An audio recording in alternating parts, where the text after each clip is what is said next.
An accomplice seems to have tried to contact the police. Detectives have a tape recording of a man's voice, they have samples of handwriting, and they have an insight into the suspect's personality, which, it must be said, seems slightly weird. Indeed, the police think that there's a real chance the murderer might call Crimewatch while we're on the air. If so, there are details that only he knows, which will prove that he was really at the scene of the killing.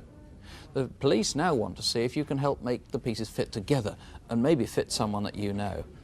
The victim was an eminent doctor, a skin specialist, who lived in Middlesbrough. David Birkett was consultant dermatologist at the Carter Bequest Hospital, though he also held surgeries in 4 other hospitals in South Cleveland. He was a dedicated NHS doctor who'd specialised in skin disorders for nearly 30 years. It will take some time to clear up. But anyway, I'm going to prescribe some... David was also one of the UK's half-dozen figures in the field of paleopathology, the study of ancient human bones, and he was a consultant to the government. Come on, then. Tell us all about it. About what? Operation Thingamy. Rally. Your weekend of adventure in the great outdoors. When we got back... He was modest about his achievements and very popular in Linthorpe, even though many of his friends didn't feel they really knew him. David, from what I know of him, was a very private person. I think that was the most outstanding facet of his personality. He was a very kind man. He'd frequently stop to talk to people that nobody else would bother with. Over the last few years, we've got to know David a little bit better because he started to come out with several of the neighbours, my husband and myself, on a regular basis. On the Wednesday before David died, we all had arranged to go to the bowling club, and David had gone to Durham that evening. And as normal, he came in about 2 minutes just before the quiz started.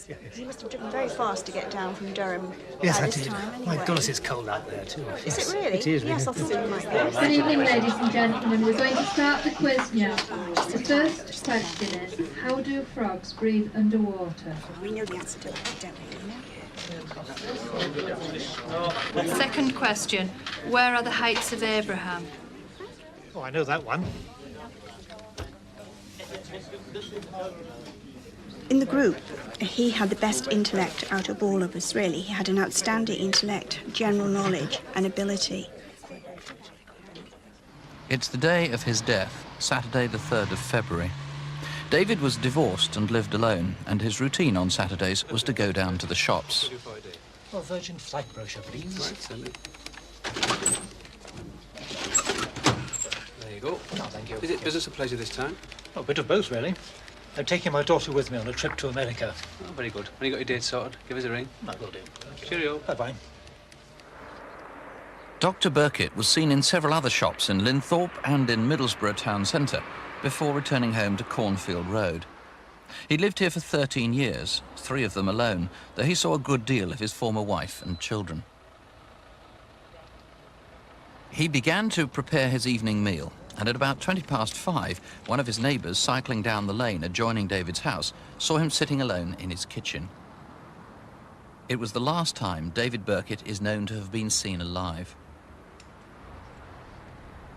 Nearly an hour later, at about 6:10, this witness, a local farmer, noticed someone sitting on David's next-door neighbour's garden wall.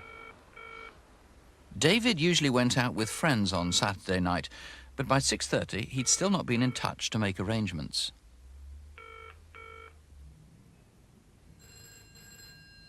I telephoned, but there was no reply.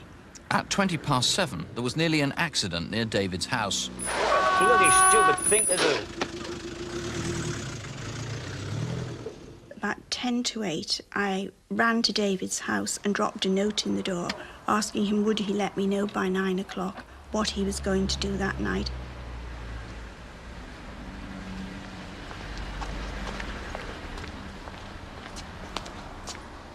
And then I went down the side of the house where I noticed that the kitchen windows were all steamed up. I was a little bit concerned because I felt I could smell burning potatoes. An hour later, a witness waiting for a bus saw someone in the phone box in Union Street at the junction of Parliament Road. It's some 15 minutes walk from David's house. Someone from this phone box dialed 999, and implied there'd been a murder. The witness saw a man use the phone box 3 times, but only saw him speak once.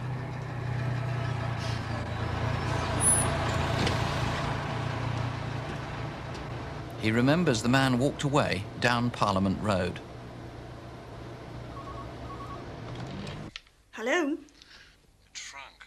I've tried to get David 2 or 3 times on the phone. There's no answer. What do you want to do this evening? Well, I think we should do our normal and stick to our normal plan in that we go along to the theatre club. And David may come along at 10:15. David never did join his friends at the little theatre club that Saturday night. And the next day, Sunday the 4th of February, his body was discovered in his home. He'd been beaten to death. There's one male found dead in the house. Could you ask studio to attend? Brian Leonard, obviously you need to eliminate that man who was seen by the phone boxes from where the 999 call was made. Yes, we do indeed. He's 35 to 45 years of age. He's medium build, 6 feet tall, and he was dressed in a dark anorak. OK, fairly distinctive features. You want him to call. It could be the man who dialed 999, of course, but there's no way of telling. That's right. He may well not be connected with the murder.